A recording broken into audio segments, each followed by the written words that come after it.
Hello, and welcome to the CDO Magazine interview series. I am Reese Hartle, Senior Education Strategist with SHI. Today, I have the pleasure of talking with Lori Lindenberg, District Director of Enterprise Analytics and Strategy at Maricopa Community Colleges.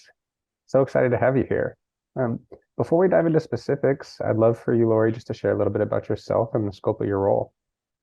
Yeah, absolutely. Thank you so much for having me, Reese. This is super exciting to have this conversation. As you mentioned, I'm the District Director of Enterprise Analytics and Strategy, but that title is a mouthful, so I can tell you a little bit more about what that means. I lead a team of senior analysts primarily, and we are focused on providing data insights to our entire organization, which is the Maricopa Community College District. We're located in the Phoenix metro area, and we serve 10 community colleges as well as the district support center that provides services to those 10 colleges.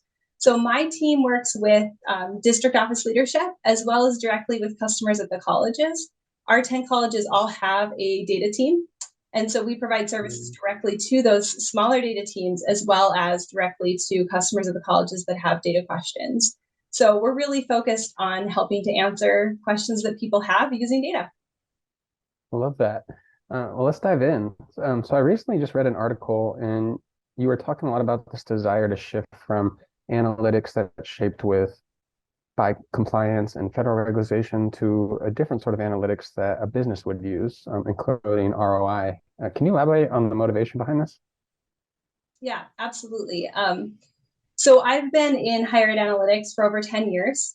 And it's been my experience that we spend a lot of time and energy and stress on making sure that our data is ready to comply with the federal and state government regulations. And those regulations are rigid. They're often outdated. And so they don't best capture the lens of looking at our students and understanding our student story. So my thoughts in this fall into kind of two categories. First is this desire to have the student experience driving our decisions. So we don't necessarily want our strategic decisions to be based off of federal compliance requirements, but off of what we think is best for our students. And in Maricopa Community Colleges, we primarily serve non-traditional students. We're mostly part-time. Our students, a high percentage of our students work. A lot of our students have kids. They're balancing a lot in life. And so college is not the only thing they're doing. However, even if you just go look at iPads, you'll see that a lot of metrics that are out there are focused on a first-time, full-time, degree-seeking student cohort. Like that's something that I think every data professional in higher education can, state that whole thing off the top of their head. That's not our students. And so when we get really obsessed with thinking about what these metrics are saying and how to prep our data to do them, that can sometimes even be reflected in our strategic decision making and about the students that we need to be focused on. So that's, I think, the biggest picture. Secondarily, though, is more from a staffing perspective. So obviously, it takes a lot of time and consideration to get these federal required metrics prepped. So we have to devote staffing resources to that. And I don't think there's a way around this. Like accountability is important. That's what these government regulations are about. And that's why we have to report this data. And I don't want to diminish the importance of that. Sure. However, I think the path forward for higher ed is to try to use modern technology to automate as much of that compliance reporting function as possible so that when we can attract talent in data, which is already hard for us, they're highly technical staff. Those are high-paying jobs out in the private sector. We're resources. So when we can attract that talent, let's have that talent working for our students and as less as possible working on the compliancy side of data. I love that concept of challenging yourself to look through the lens of what's best for students, even in analytics. It's so cool. Can you break it down for me? How do you define return on investment in higher education, and what does that actually look like in practice? Yeah, absolutely. So we've started to use return on investment a lot more to help ensure that we're doing what is best for our students. So like at the most basic level, that's what I would define as return on investment, is when the efforts that you are investing in are having a return in terms of improving the student experience. However, that is not something that you can easily quantitatively measure, right? So We have had to wrap some of the more cold, hard truth of quantitative methodologies around that interpretation of it. And the way we've done this is primarily within strategic enrollment management. We've introduced ROI calculations with our SEM initiatives. So it all depends on the call to action. If a student is in our prospective student pipeline and we want to see them apply, then we're calculating the ROI on getting that student to the point of application. And the way that we most likely will capture this is a conversion to enrollment, and then the tuition dollars that we would collect as that student enrolls. The same thing happens on retention, because getting that student to be retained is another capture of tuition revenue when that student sticks with us. It's a little bit more of a cold definition, but really it's helping us compare things with standard methodology that is very familiar to the private sector, so that we know what's working and what's not.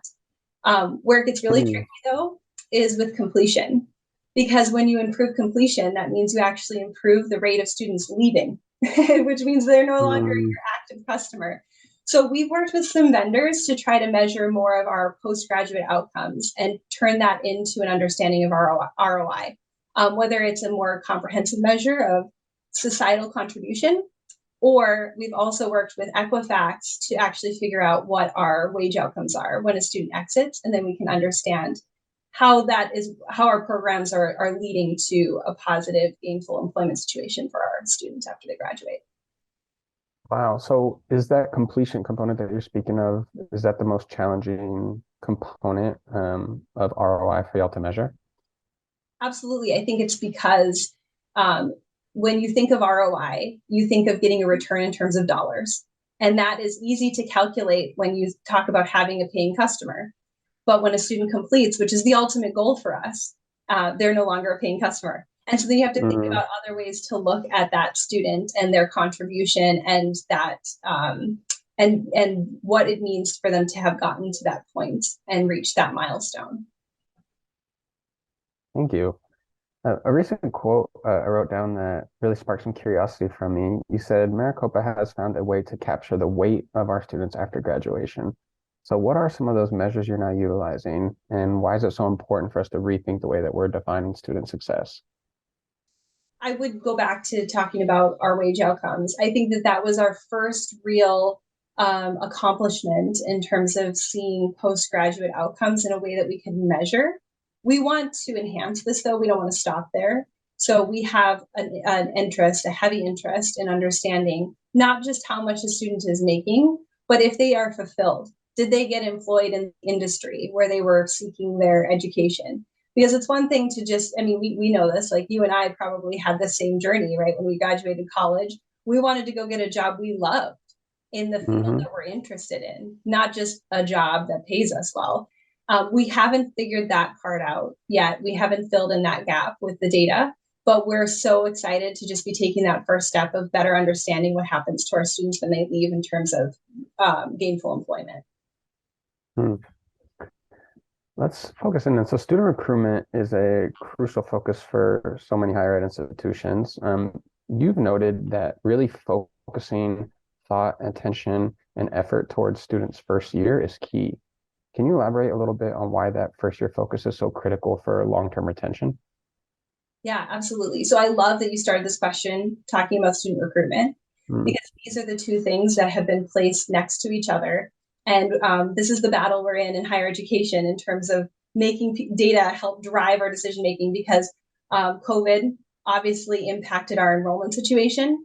And when our enrollment goes down, there's this urgency and this pressure to grow our applicant pool.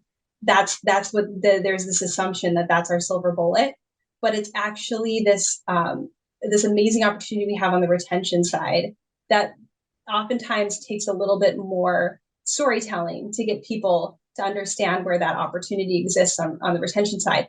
We can definitely close our enrollment gaps, if not resolve them, through a focus on retention. That's how much opportunity exists there. So there's this common understanding in higher education, especially among folks that work with data and in our leadership, that it is cheaper to keep a student than it is to go find a new one. That's retention. So then you talk about the first year. So first year is definitely critical for us. And I think that there's a lot of research that's been done to kind of back up the experience that I'm going to share with you about Maricopa. We have 31% of our students that leave after their first term. And then we have another about 18% that leave after their second term. So within the first year, we've lost about 49% of our students. So 1 out of every 2 students within that first year, that's when they exit. After the second year and the third year, it's about 7% each of those different milestones. So it's nothing compared to what you lose in that first year. Wow. So that's where the opportunity is. I mean, you can try to improve that capture after the second and third year as well. You just have less opportunity because of where we're losing our students. So I've been super grateful to work for an organization that has recognized this opportunity and is laser focused on what we're doing about the experience in the first year. We're a guided pathways institution. So we've modified our program pathways so that students understand what they need to take next. And also they get that program experience within the first year. Just this last fall, we implemented a new first year experience course. And that course is meant to equip students with the type of support and guidance that they need to navigate their academic pathway with us to help create that stickiness for them, that they can do it and they can stick with it even after that first year, maybe present some challenging experiences for them. And then on the data side, we've also really shifted to a focus on leading indicators of student success.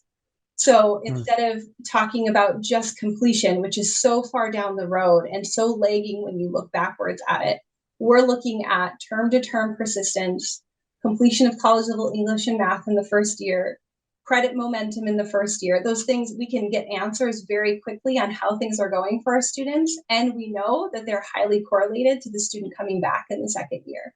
So that's kind of how we've navigated making sure that we focus on the opportunity that exists in retention, particularly in that first year. And what I would say, going kind of back to this challenge between communicating with our leaders about the opportunity we have in retention versus going at a recruitment heavy approach. We've struggled to communicate this data well in the past. So we've talked a lot of percentages and they're intimidating and they don't necessarily make people feel like that opportunity exists. So we've tried a new approach this last year where we've actually characterized our retention story in personas, where we contrast the experience of a traditional, just out of high school student that has a comprehensive support network for higher education with the experience of a first generation working parent, and what a little bit of extra effort in terms of getting that student support in the first year would look like with retention outcomes.